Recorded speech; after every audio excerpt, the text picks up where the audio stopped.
In this birding adventure, my wife and I road trip from Montana through Washington, Oregon, North and Central California. Mainly sticking to the West Coast, we try to identify and document as many birds as we can. We have just begun our migration west out to the Pacific States, heading over to Washington. Hopefully get to tally a bunch of new birds in some new states.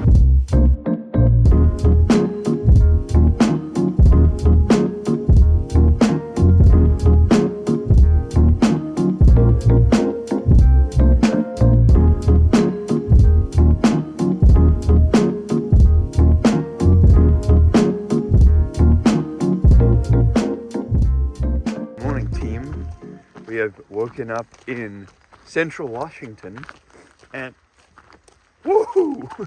It's sounding way more birdie than I've heard it sound in the morning for maybe a month and a half.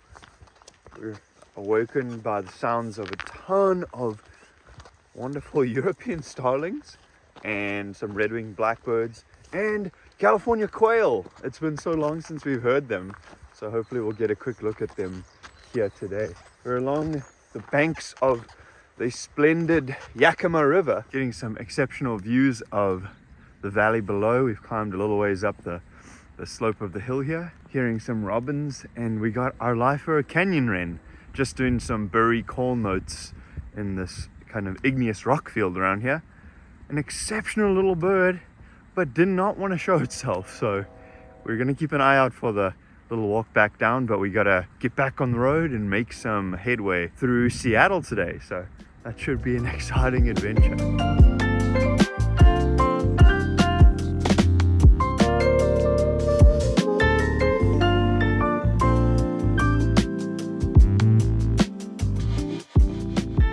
Well, we finally made it to the coast and we are currently looking across the bay at Port Angeles. There's an abundance of gulls over here. We are using the Amarayash Gull Guide to try and ascertain the species, but so far we've been able to identify 2 gulls. So things are looking up. There are probably a couple of hundred gulls hanging out in this small section of the bay here, but we did get surf scoters and some wonderful harlequin ducks hanging out. Oh yes, pelagic cormorants. That's been a real highlight to see again. I've missed them since last time I was up kind of the northern part of California's coastline. Who are you? I don't know. Gulls? Absolutely wonderful time here. And tons of beautiful beach driftwood right along the coast here. Yeah, absolutely stunning. Well, we've just been hanging out at one of the salmon falls here for a while and it has been spectacular. We heard one American dipper, but the star of the show were by and large the salmon that were jumping up the falls. It's just absolutely astonishing thinking about the fish that have gone out to the sea, been there for a number of years and are now kind of doing this homecoming tour, but it's a final test of strength for them at the end of their life, pushing up these giant waterfalls and leaping through the air and then swimming up this rushing torrent of water. Truly an incredible animal, so I feel really honored to be able to get to witness such an incredible event. Good morning. It's still the morning, right?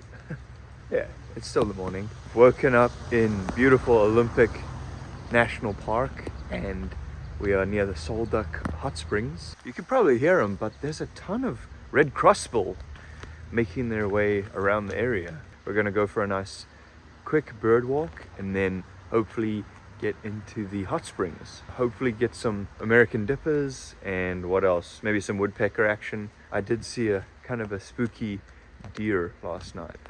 Making so much noise here in the midst of this old growth section of hemlock trees. There's a bunch of golden crowned kinglets just calling away. For some reason they were annoyed and I got right beneath them without noticing and then looked up and there they were. I'm not sure what they were so upset about. I don't think it was me because they were kind of curiously looking at me and not immediately flying away. Not sure exactly what was happening there. Looks like Gabby might have spotted something. We'll go give it a look-see. I am utterly mesmerized by how verdant and green this place is. There is a constant drizzle of rain, but it allows this place to be just explosive with life. There's so many different mosses and lichens and nurse logs everywhere. Look at this big old fellow behind me. Every scene is just remarkable. There's brackens growing quite a ways up the side of this trunk. That's incredible. Brackens all the way up there. Ooh, varied thrush. Yes, so stoked. I got quite a few varied thrush in Montana, but didn't get a hang of a lot of great photos or footage. So let's see if we can get a bit closer to this gentleman. Well, we just got some amazing looks at an American dipper just hanging out right along the creek here, a little kind of side channel to the main Salt Duck River. After this, it started to rain, so we decided to spend the rest of the day relaxing and preparing for our drive south. We found ourselves on the west coast, on the shores facing the open Pacific. This morning we woke up in beautiful Olympic National Park, and we're technically still in the park, but just on the coast now, surrounded by a bunch of beautiful blackberry thickets. We just got to eat some, seeing some good Alcid informational placards here. We're looking for some gulls, hopefully Alcids. I saw some brown pelicans earlier. Whoa, here comes some gulls. Hey pal, that one's missing its tail in a weird tail feather molt. Ooh, I'm already seeing some gull action. Absolutely splendid day. The sea does look a little angry. Oh, look at all them. After watching the sanderlings for a while, we cruised north along the beach, getting to see the iconic Tree of Life, which is an emblematic symbol of the resilience of the West Coast. Well, we're making our way back to the vehicle, but we got 3 confirmed species of gulls. Western gull, California gull, which was a lot smaller, had more of a greenish leg. We also got the glaucous winged gulls, which have a much lighter primary wing color than the Western or California gulls. We also got to see a really awesome Western sandpiper, just a beautiful individual, and kind of crept a bit closer to us, and a bunch of sanderlings, so that was sweet. And then we got surprised by a sea otter hanging out in the crashing waves here. There she is. Nice. Oh wow, she's right there. What a splendid animal. And then 1, 2, 3, 4, 5 brown pelicans cruising up the coastline here.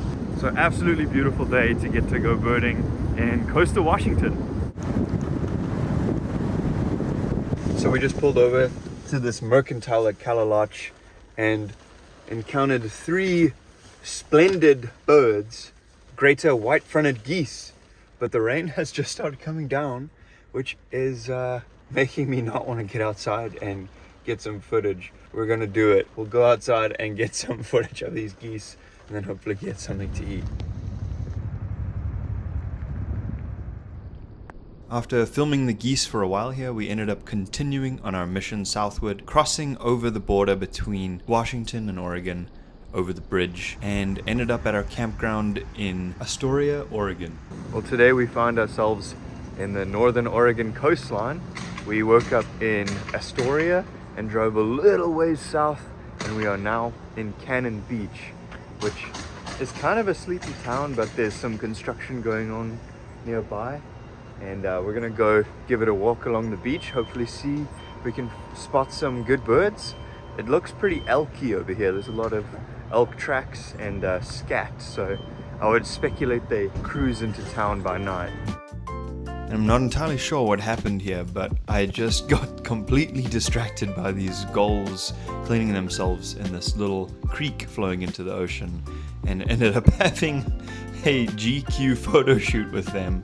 They were so charismatic and so attention grabbing, I just couldn't help but film them for a while. This one was especially accommodating. Continuing south, we ended up at a spot called Boiler Bay. It was entirely too windy for me to adequately record, especially without a dedicated mic, so accept my terrible dubbing here, but we saw some grey whales, some oyster catchers, and a bunch more gulls, as well as a belted kingfisher that flew over the bluff. Pretty sweet. Continuing our journey, we stopped at this coastal creek, getting a glimpse at this skulky Pacific wren, and enjoyed some time by the river before continuing along the road, seeing the legendary prehistoric gardens, highly recommend, and then got to our campground where we watched the sunset. My phone's about to run out of battery, but we're doing some exploring this morning in southern Oregon along the coast, and it is spectacular. We're getting a ton of incredible birds, so I'll get some footage. But unfortunately my phone's running out of battery, so we might have to just rely on the camera footage.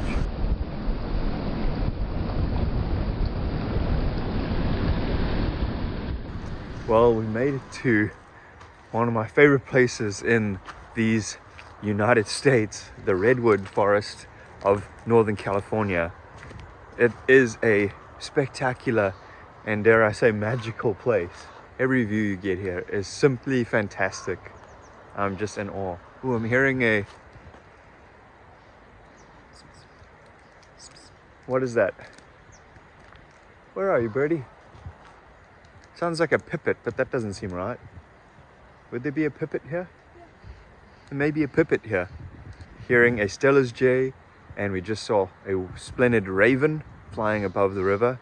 This is one of the only wild and scenic rivers in California, if not the only one, situated as it was for as long as it's been a river, which is quite incredible. We're gonna give it a look, see if we can spot any salmon moving their way upstream, and get a look at some birds. So we did set out to look for birds, but were immediately distracted by these yellow-legged foothill frogs, which were abundant along the shore of the Smith River here, and they are also a federal species of concern and California species of special concern. We're strolling in the midst of one of the big groves of old growth redwood trees, the coastal redwood, Sequoia sempervirens. Absolutely stunning and charismatic trees, and emerald light filtering through the canopy. We saw a Townsend's warbler and a brown creeper, some white alder trees. The alder trees, although they're broadleaf, they're evergreens, so they'll hold their leaves throughout the whole year. Right now, the trees are transitioning into their kind of winter look, where they become a little more dormant and take on a more muted tone. But right now it's still kind of in that summery light coloration. The rain will be pouring shortly here, so that'll start to change this whole ecosystem. It's much more of a dry season in the summer, and then they get most of their rain throughout the winter. There's the brown creeper. Yeah, so this is not a brown creeper, it's a chestnut-backed chickadee. I could not get any good footage of the brown creeper. They're a little skulky and high up in the canopy. At this point we had to continue our journey, so we had to say goodbye to the redwood sadly, and make our way southward to our campground just north of Fort Bragg. Well team, it's a brisk morning along Northern California's coastline, and we've just been sipping some coffee and tea and watching some splendid seabirds cruising by. We've seen some black oyster catchers, brown pelicans, and a bunch of gulls. And we also are hearing a wren tit. So we're trying to ascertain exactly where the bird is. This would be a lifer for both Gabby and I. We've long felt that was that the wren tit? It's been a long time that we've been searching for the wren tit. Maybe today's the day where we get our wren tit lifer. So here's the award-winning wren tit shot I got, and we got a flyby by a red-shouldered hawk, at which point we had to leave and spend the rest of the day driving south all the way past San Francisco to Half Moon Bay, where we had dinner and eagerly awaited the following day's adventures. Well, we made it aboard the new Captain Pete, doing our first pelagic birding trip, and we're pretty excited. Seems like we got some great birders on board, so excited to see what we end up finding today. Today's pelagic birding adventure starts in Half Moon Bay. Leaving port, we saw a bunch of cormorants, common mirrors, and pelicans, and quickly saw our first glance at a tufted puffin, although this one was in a pretty funky molt. Chris Haywood, an excellent pelagic bird guide aboard our ship, remarked, There's albatross everywhere, Dorian. and it was at this point I realized this would be an unforgettable experience. We ended up counting a total of 74 black-footed albatross, which was amazing for me because this was a huge target bird and a bird I've wanted to see for a very long time. Watching these birds effortlessly sail above the waves, making use of that dynamic soaring, was a sight to behold. They barely expend any energy making use of the different shearing wind speeds generated by the crests and troughs of these swells. They're a large seabird, but medium sized for an albatross, with wingspans of 6 to 7 feet long. They have plumage that varies with age and feather wear, typically with frostier faces and rumps being associated with older individuals. Using a keen sense of smell and an efficient mode of travel, albatross hone in on their favorite food, squid, from miles away. They have a wide range of vocalizations, from shrieks and squeals to bill clapping, whistles, groans, and quacks. Although rarely witnessed away from land, we got to see a pair bonding display with these two wonderful black-footed albatross as they were doing bill clapping and this little jig where they bobbed their heads up and down. It was so awesome to get to see. Albatross famously form lifelong mate bonds, so I wish these two well in their future endeavors. Here's one of the 3 Laysan albatross we saw, unfortunately really far away. And we got this mammal lifer, a northern fur seal and her pup. And a few other highlights were the storm petrels. We saw ashy, black, and 2 Wilson storm petrels. I was really stoked to get these flybys from these shearwaters. We saw pink-footed, sooty, and even a buller's shearwater. And at the very end of the trip, as we pulled back into port, we saw a lonely Northern Gannet. Hello! So we had a really insanely epic and full day birding. I don't know quite how many lifers I got today, but it was a lot. The amount of black-footed albatross we saw was staggering, to say the least. It was such a great trip. Highly recommend Albatross Adventures for any pelagic birding trip. Probably close to 80 black-footed albatross. We got 4 tufted puffins, a bunch of shearwaters, got all 3 species of Jaeger. Unfortunately, I didn't get to get all of them on camera. It was just a blur. I didn't really have a ton of time to sit and look at my camera. Also, I didn't want to stare down at a screen because I didn't want to get seasick. But I didn't really have any issue with being sick. After this, we took a break from the constant traveling and spent the next 3 days with family further inland. But I did get to do some local birding. Alright, we're along a beautiful little riparian corridor in Placer County, California, a little bit inland from where we last were on our pelagic trip, which was absolutely exceptional. I was pretty tired by the end of the day, but an absolutely wonderful experience. Today we're doing some birding in this scrub oak habitat, and I've already seen a couple of awesome birds, scrub jays, some lesser goldfinches. Just saw an Anna's hummingbird. I technically got my lifer oak titmouse this morning, just as I was walking outside. I'm hearing some, I think that's another oak titmouse. There's some spotted towhees out and about. There's an oak titmouse here. Let me see if I can get his footage. Hey pal. I've also seen a couple of amazing reptiles with some spiny lizards. I did just hear the trademark acorn woodpecker call, that kind of squeaky.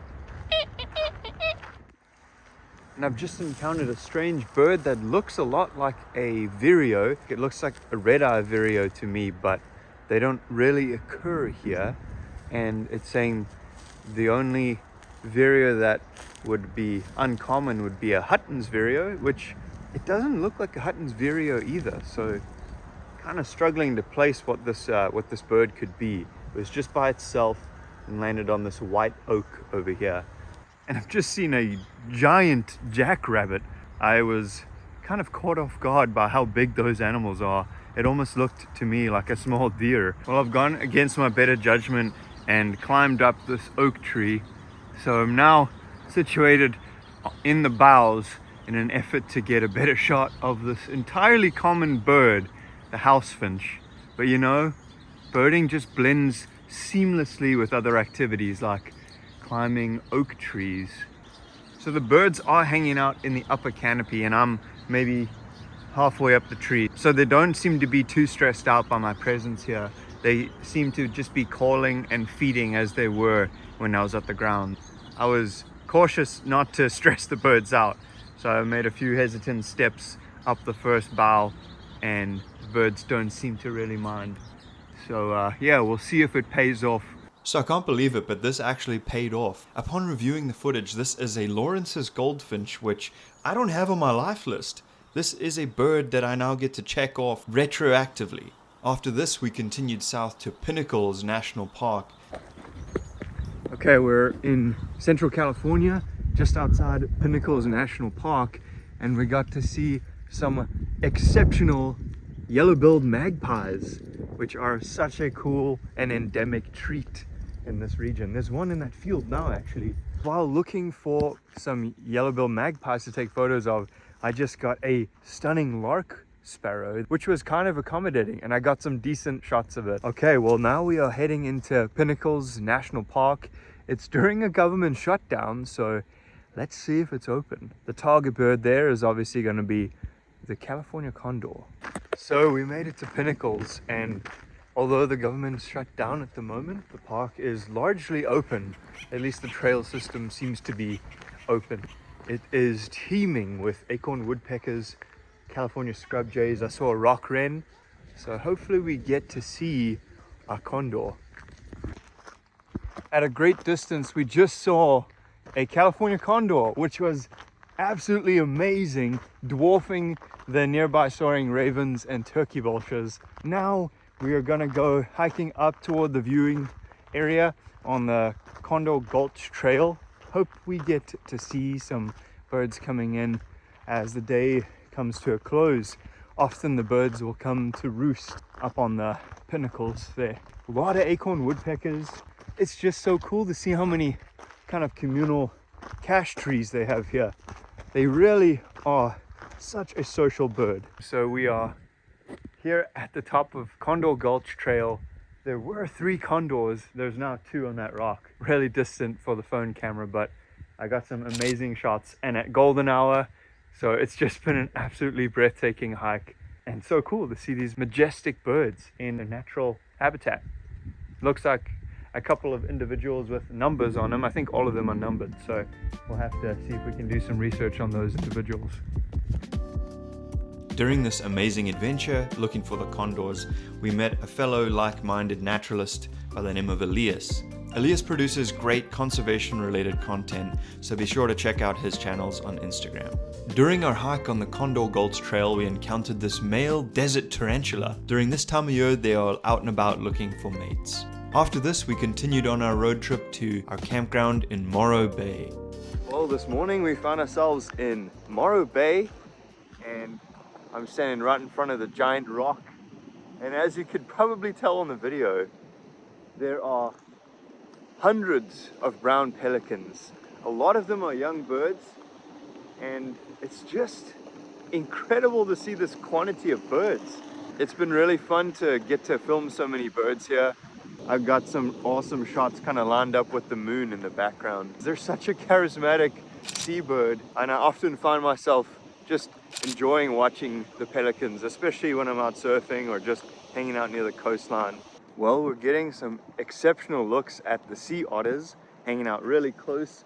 The only problem is they're quite backlit by the sun, so it's tough to get a decent shot. And then there's an uncooperative pie-billed grebe that just does not want to let me get close to water level to get some decent clips of it. The pelicans have definitely been a highlight of today so far. And we got some great looks at brewer's blackbirds and white-crowned sparrows. Another amazing interaction to get to witness was this pelagic cormorant repeatedly diving down to try and catch fish. Eventually it came up with a blenny of some kind, if I'm not mistaken, but a western gull waiting in the periphery did not skip a beat and immediately tried to steal the fish from the poor cormorant and was unfortunately successful. These are one of my favorite moments in birding, when you see these interactions unfolding, and if you weren't keyed in, you would otherwise completely miss. Well, this brings us to the end of our road trip and birding adventure for now. If you enjoyed, please like and subscribe, and stay tuned for some more birding adventures to be published ahead. Thanks so much for tuning in. Get out there and look for some birds and wildlife, and let me know what you've been seeing.